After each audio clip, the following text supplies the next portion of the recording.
তাপমাত্রা বেড়ে যাওয়ায় ২০২৪ সালে ২১,০০০ কোটি টাকার আর্থিক ক্ষতি হয়েছে বাংলাদেশের। একই সাথে প্রায় ২৫ কোটি কর্মদিবস নষ্ট হয়েছে। সম্প্রতি এক প্রতিবেদনে এমন চিত্র তুলে ধরেছে বিশ্বব্যাংক, যেখানে ২ ধাপে ১৬,০০০-এর বেশি মানুষকে এ বিষয়ে প্রশ্ন করা হয়। স্বাস্থ্য অর্থনীতিবিদরা বলছেন, পর্যাপ্ত ব্যবস্থা না নিলে দেশের মানব সম্পদ ও উৎপাদনশীলতায় নেতিবাচক প্রভাব পড়বে। বান্ডেল থাকলে প্রতি সেনমানিতে টাকা বাঁচবে। বিকাশ সেনমানি বান্ডেল কিনে জিতুন প্রতি লেনদেনে। ১৯৮০ সালের পর থেকে দেশে সর্বোচ্চ তাপমাত্রা বেড়েছে ১.১ ডিগ্রি সেলসিয়াস।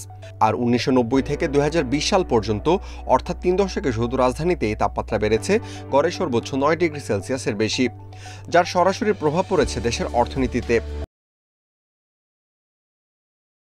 বিশ্বব্যাংকের প্রতিবেদন বলছে, ২০২৪ সালে তীব্র তাপজনিত শারীরিক ও মানসিক অসুস্থতার কারণে বাংলাদেশে প্রায় ২৫ কোটি কর্মদিবস নষ্ট হয়েছে।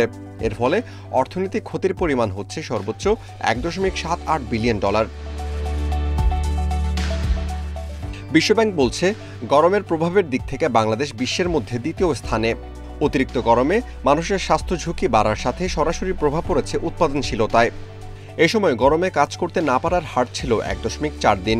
শারীরিক ও মানসিক স্বাস্থ্য সমস্যায় পুরুষের কর্মঘণ্টা নষ্ট হয়েছে গড়ে ১.৭ দিন। স্বাস্থ্য অর্থনীতিবিদরা বলছেন, তাপমাত্রা বেড়ে যাওয়ায় black carbon, carbon die oxide ও মিথেনের মতো কিছু ক্ষতিকর গ্যাস মানুষের স্বাস্থ্য ঝুঁকি বাড়াচ্ছে। এটি সমাধানে দীর্ঘমেয়াদী পদক্ষেপ নেওয়ার পরামর্শ তাদের। জলবায়ুজনিত যে প্রভাবটা, সেটা হচ্ছে যে আমাদের মূল জিনিস। তাহলে এখন জলবায়ুজনিত প্রভাবটা যদি আমাদের দূর করতে হয়, তাহলে নিশ্চয়ই এখানে আমাদের বনায়ন করতে হবে, গাছ লাগাতে হবে। কিন্তু এটা তো স্বল্প মেয়াদে এটা সম্ভব না, এটার জন্য একটা টাইম হরিজন কিন্তু লাগবে।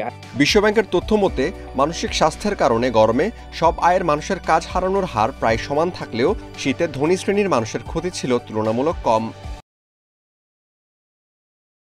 Amirul Islam, independent news, Dhaka.